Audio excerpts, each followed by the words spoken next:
In every age, humanity has wondered why some of the most intelligent and insightful people choose to distance themselves from the noise of society. Why do brilliant minds so often appear withdrawn, preferring solitude over constant interaction? Today we journey through the thoughts of two great thinkers, Arthur Schopenhauer and Byung-Chul Han, to uncover the profound reasons behind this choice. Schopenhauer, the 19th century philosopher of pessimism, saw solitude not as loneliness but as liberation. For him, the withdrawal of intelligent individuals was not a weakness but a necessity to preserve clarity of thought and authenticity of life. Byung-Chul Han, a contemporary philosopher and cultural critic, takes this timeless insight into the modern world, where social life has been redefined by screens, algorithms, and constant exposure. Together, their perspectives form a bridge between past and present, explaining why the brightest minds often step away from society to truly see it. So let's explore why, in an era of endless connections, the most intelligent people still choose disconnection. Part 1. Schopenhauer and the Philosophy of Solitude. Arthur Schopenhauer believed that solitude is not only valuable, but essential for the growth of the mind. According to him, intelligent people flee social life because society, for the most part, is filled with distractions, trivial conversations, and shallow pursuits. He argued that the majority of people engage in what he called the business of life, without ever seeking higher truths. For the philosopher, those who think deeply, who question the meaning of existence, cannot waste their mental energy in the small talk and superficial entertainment that dominates social gatherings. In his famous essay on noise, Schopenhauer even went so far as to say that loud, unnecessary chatter was an enemy of deep thought. To him, solitude was not a punishment but a gift. He described it as the natural environment of the intellectual person, a place where the mind can roam freely, without being interrupted by the noise of the crowd. He compared intelligent individuals to eagles who prefer flying alone in high places, far above the flocks that stay close to the ground. In this sense, fleeing from society was an act of self-preservation. It was about protecting the delicate space where ideas, creativity, and true understanding could flourish. Schopenhauer also believed that human beings are divided by their capacity for thought. He suggested that while average people seek entertainment in others, intelligent people find their deepest satisfaction in themselves in the world of ideas, literature, and reflection. Solitude allows them to cultivate inner richness. This is why he often warned against relying too heavily on society for happiness. To him, happiness was not found in social approval, but in intellectual independence. But his insights go further. Schopenhauer saw human relationships as inevitably shaped by selfishness and competition. In social life, he argued, people are often driven by envy, comparison, or the need to dominate. Intelligent individuals, aware of this hidden hostility, often choose to step away rather than participate in endless rivalries. For them, solitude is not isolation. It is freedom from the exhausting games of pride, vanity, and desire that dominate social life. So, according to Schopenhauer, the retreat of intelligent people is not antisocial in a negative sense. It is a higher choice, a decision to live authentically rather than conform to shallow norms. This explains why many great thinkers, artists, and innovators throughout history have embraced solitude as the soil in which their genius could grow. Part 2. Byung-Chul Han and the Digital Age of Overexposure. Fast forward to the 21st century, and we find a world transformed by technology and digital culture. Here enters Byung-Chul Han, a philosopher originally from South Korea, now based in Germany, who has become one of the most discussed thinkers of our time. His works like The Burnout Society and In the Swarm examine how modern life overwhelms individuals through hyperconnectivity, endless demands for visibility, and the constant pressure to perform. Han argues that in today's society, Social life no longer means gathering in public squares or physical communities. Instead, it has shifted into the realm of the digital. Social media platforms, constant notifications, and the relentless sharing of personal lives. This new social life, he says, is not truly social at all. It is a form of exposure, where individuals constantly perform for an invisible audience. For Han, the intelligent person recognizes the danger in this system. Unlike in Schopenhauer's time, where social gatherings might have meant idle chatter in coffee houses or salons, today's social life is a 24/7 cycle of digital presence. The demand is not only to participate, but to constantly display oneself. This creates what Han calls a society of transparency, where nothing remains private, and where the self is continuously shaped by likes, shares, and algorithms. The result? Burnout, anxiety, depression. Han believes that our society is no longer driven by external enemies but by internal pressure. We are forced to optimize ourselves, to constantly prove our worth, to keep up with the endless cycle of visibility. Intelligent people seeing through this game often choose to step back. Just like Schopenhauer's eagle fleeing the noisy crowd, they disconnect from the digital swarm to protect their mental clarity.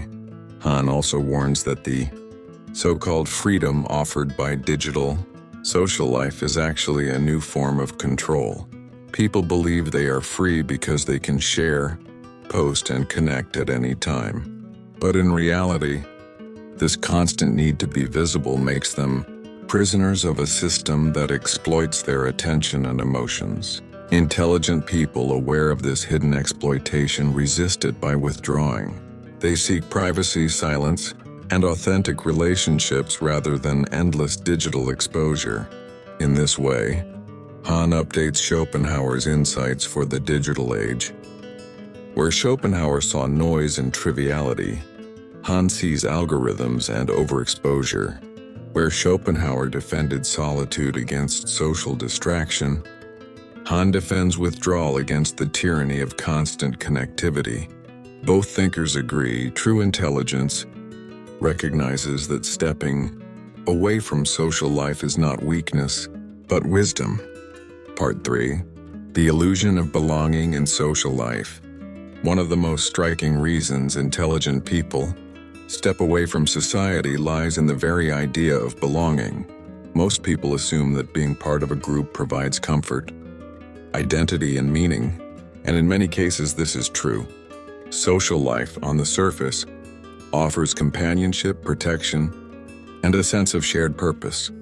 Yet both Schopenhauer and Byung-Chul Han remind us that this belonging often comes with hidden costs. Schopenhauer wrote that the majority live in what he called a state of herd mentality. For him, social belonging usually means surrendering individuality to the expectations of the group. People laugh when others laugh, feel outraged when others feel outraged, and celebrate what others celebrate. Not because they have deeply thought about these things, but because they fear standing apart. To the intelligent person who values independent thought, this kind of imitation feels suffocating. Conforming to group norms can feel like a betrayal of one's own insight. Byung-Chul Han updates this observation for our era. He argues that the digital age amplifies this herd mentality to an extreme degree. On social media, people join trends not to express themselves authentically, but to avoid invisibility. Belonging in this new social world is achieved through endless repetition of hashtags, slogans, or viral content. The price of belonging is constant self-display and the sacrifice of individuality. For intelligent minds, this constant demand for conformity feels empty.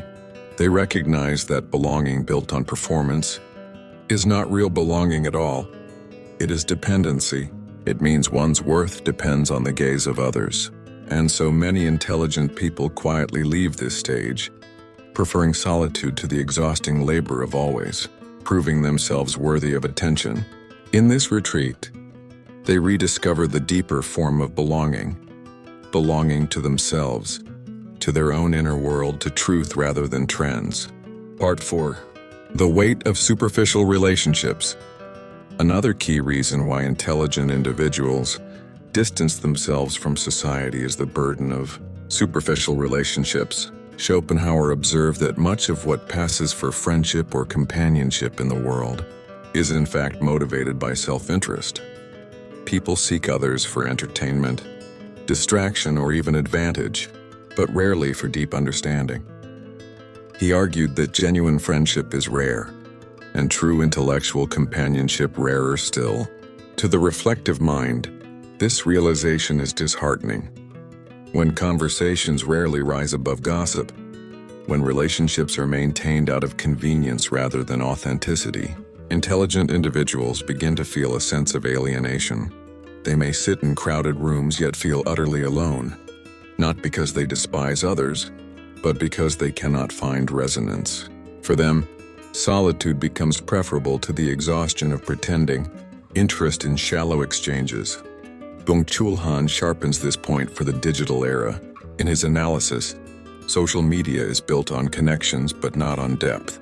Friends become numbers, likes become currency, and attention is fragmented into short bursts. What looks like connection is often the opposite, a form of isolation disguised as community.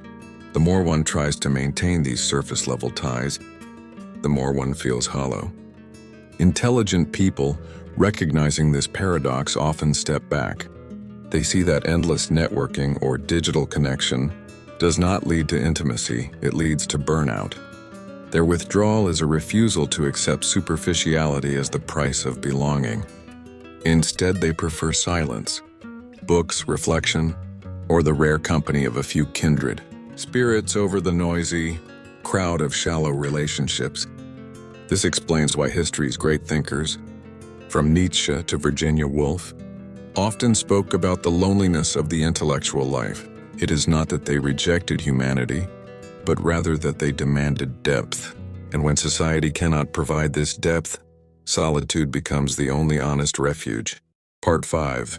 The price of constant visibility. If Schopenhauer taught that noise and triviality are enemies of deep thought, Byung-Chul Han warns us of something even more dangerous in our time: the culture of total visibility.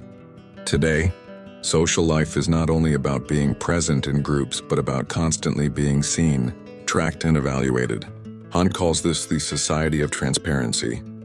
In this world, privacy is treated almost as a crime and invisibility as failure. Individuals are encouraged to display every part of their lives: meals, vacations, opinions, emotions, to an endless audience. To be invisible is to risk irrelevance, and yet to be constantly visible is to surrender freedom. For intelligent people, this demand for visibility feels suffocating. They understand that true creativity, deep reflection, and authentic growth require hidden spaces, places where one can make mistakes, reflect quietly, and grow without external judgment. Constant exposure destroys this possibility. When every thought must be shared and every action evaluated, there is no room for genuine originality. Schopenhauer, had he lived today, would likely see this culture of visibility as the ultimate form of noise. Just as loud chatter distracted him from his work, the endless scroll of images, updates, and opinions would have seemed like a hurricane of distractions.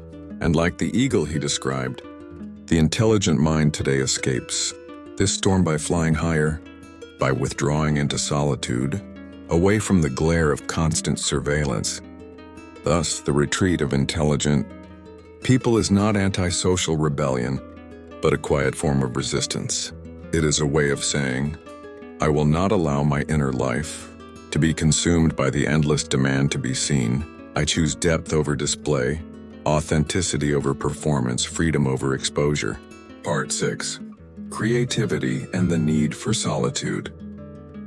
One of the deepest insights both Schopenhauer and Byung-Chul Han offer is that solitude is not merely about escape. It is about creation.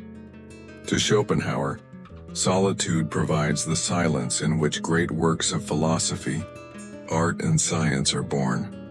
He believed that society, with its endless distractions, prevents individuals from fully developing their potential. Genius, in his view, requires an environment where thought can unfold without interruption. Consider the lives of history's great creators: Beethoven composing his symphonies, Newton formulating the laws of motion, or Emily Dickinson writing her poetry in near total isolation. These figures did not hide from society because they hated it. They withdrew because creation required concentration, and concentration required solitude. Schopenhauer insisted that while ordinary minds need constant stimulation from others, extraordinary minds generate their own stimulation from within. Byung-Chul Han continues this line of thought into the 21st century. He observes that in today's digital culture, the possibility of deep creativity is constantly under attack. Notifications, algorithms, and endless updates fracture attention into pieces. The creative process, however, requires what Han calls contemplative time. Long stretches of silence where the mind can wander and explore. Without this protected solitude, creativity collapses into imitation, repetition, and shallow expression. Thus, the intelligent person who withdraws from social life is not running away, but moving toward something higher. They are making space for originality, for works that will outlast the noise of their time. What looks like retreat is in fact preparation. It is in solitude that the seeds of the future are quietly planted. Part 7. Freedom beyond the crowd. Another profound reason why intelligent people step away from society is the pursuit of freedom. For Schopenhauer, freedom was not simply political or social. It was existential. He argued that human beings are often enslaved by desires, by the opinions of others, and by the need for recognition. The crowd, with its expectations and judgments, tightens these chains. Only in solitude can the individual truly begin to experience freedom from these pressures. Schopenhauer often compared society to a prison of comparison. People measure their worth against neighbors, friends, and rivals, becoming trapped in envy and competition. Intelligent people, he argued, see through this illusion. They recognize that true dignity does not come from winning the approval of others, but from cultivating inner strength. Their retreat is an act of liberation and escape from the invisible prison of social comparison. Byung-Chul Han deepens this insight in the digital era. He points out that today's society no longer requires external oppression to control people. Instead, individuals oppress themselves by constantly trying to optimize, perform, and display their value online.